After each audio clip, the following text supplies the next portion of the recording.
Okay, آگے بڑھتے ہیں بھائی. نعیم تیاگی صاحب، ارے آپ تو ہم سے مل چکے ہیں، ماشاء اللہ، میں سمجھ گیا. ٹھیک. السلام علیکم ورحمۃ اللہ وبرکاتہ. وعلیکم السلام ورحمۃ اللہ، کیا حال چال ہیں؟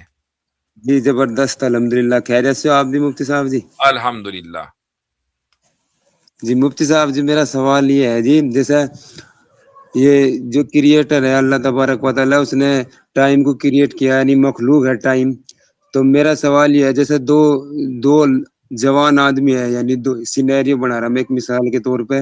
تو ایک آدمی بیمار ہوا 5-6 سال بعد میں، اسے ٹائم کے اعتبار سے اس نے صبر کیا تو ٹائم کا ریلیٹڈ صبر ہوا.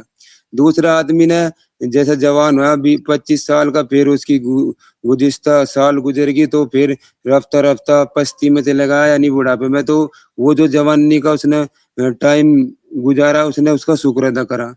تو میرا سوال اس میں یہ ہے، جب آدمی کا ٹائم تے صبر کا تعلق ہے اور شکر کا تعلق ہے، تو جب ہم میٹا فزیکل ورلڈ یعنی جنت جہنم میں چلے جائیں گے، جو جب ایک آدمی جہنم میں جائے گا، کیا وہاں بھی جہنم میں کچھ چند سال جیسے اس میں آیا کہ بھائی کلمہ پڑھنے والے پہ کچھ عذاب ہوگا، تو وہاں ہم صبر کا وہ ٹائم ہمارے پہ وہ ہوگا، اپلائی ہوگا وہاں صبر. جیسے یہاں سے ہم نے 5 سال بیماری میں کٹی، ایسے ہی وہاں ہاں، سے کچھ کٹ کا صبر کا ہوگا وہاں ہمارے میں.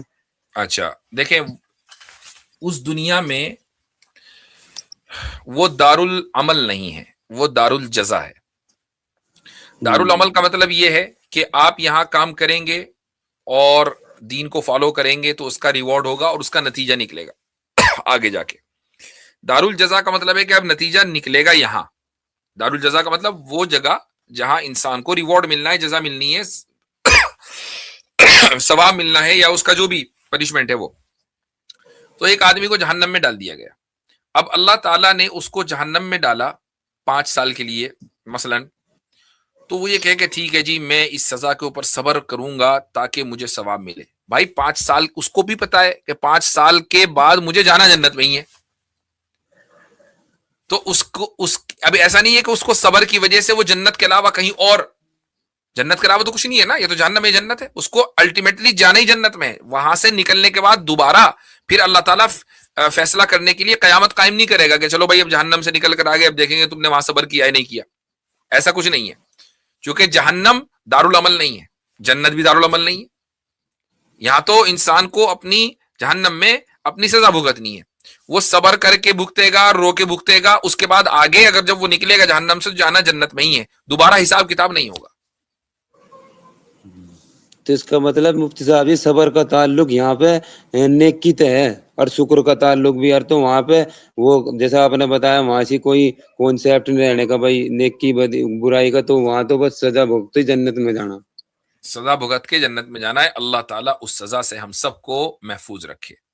آمین آمین. چھوٹا سا اس میں یہ ہے جو آپ نے ابھی بتایا روح کریٹ ہو گیا اسے موت نہیں آتی ہے، تو وہ آیت ہے کل من علیہا فان. تو وہاں روح میں کیا ہوگا جی وہاں سے جب اللہ نے کرا؟ علیہا. اچھا دوسری بات یہ آپ نے بہت اچھا سوال کیا، اور اس کا جواب میں تھوڑا سا ڈیٹیل میں دے دوں گا، بہت زیادہ ڈیٹیل نہیں. فنا اس کو دوسرے لفظ میں ہلاک بھی بولتے ہیں، یعنی فنا ہونا ہلاک ہونا. کلو من علیہا فان، کہ زمین میں جو کچھ ہے وہ فانی ہے. فانی کا مطلب ہلاک ہونے والا ہے. اب ہلاک دو طرح کے ہیں، ایک ہے ہلاک دائمی اور ایک ہے ہلاک لحظی. لحظی کا مطلب ہوتا ہے ٹیمپریری. تو جو کچھ بھی ہے وہ ہلاک، کچھ چیزوں کا تعلق ہلاک دائمی سے ہے، کچھ چیزوں کا تعلق ہلاک لحظی سے ہے. مثلا یہ کائنات ہے، یہ دنیا ہے، یہ جب ہلاک ہوگی تو دائمی طور پر ہلاک ہوگی، دوبارہ دنیا بننے والی نہیں ہے. لیکن جو روح ہے یا ملائکہ ہیں، جبریل ہیں، میکائیل ہیں، اسرائیل ہیں، اسرافیل ہیں، اور جتنے ملائکہ ہیں، تو ان کے اوپر بھی ہلاک آنا ہے، ان کے اوپر بھی فنا آنا ہے، لیکن وہ فنائے لحظی یعنی ٹیمپریری طور پر، اور اس کے بعد دوبارہ پھر اللہ تعالیٰ ان کو لائف دے گا اور اس طریقے سے بات آگے بڑھے گی. تو روح کی جو موت ہے یہ دراصل روح کو چند لمحوں کے لیے، وہ اللہ تعالیٰ جانتا ہے کتنے لمحوں کے لیے فنا کیا جائے گا. اس فنا کی حقیقت کیا ہوگی وہ ہم نہیں جانتے، وہ اللہ ہی جانتا ہے، چونکہ ہم تو روح کو بھی نہیں جانتے کہ ہم اس روح کی فنا کی حقیقت جان لیں. یہ تو ہمارے بس میں ہے ہی نہیں. بے شک بے شک. ٹھیک ہے، زبردست مفتی صاحب جی، ماشاء اللہ. اللہ تعالیٰ آپ کو استقامت دے، آپ کی آمین عمر دے، اور آپ کو جنت میں اعلیٰ تعالیٰ مقام نصیب فرمائے. آمین. یہ بتائیں کہ جس دن کتاب کی تقریب اجرا تھی اس دن آپ دیوبند ہی میں تھے نا؟ جی جی، میں ہی تو موجود آپ تھے جی. پروگرام میں شریک ہوئے تھے؟ جی بے شک، بالکل. اچھا ٹھیک ہے، صحیح ہے. چلیے، بہت اچھی بات ہے. جزاکم اللہ خیرن.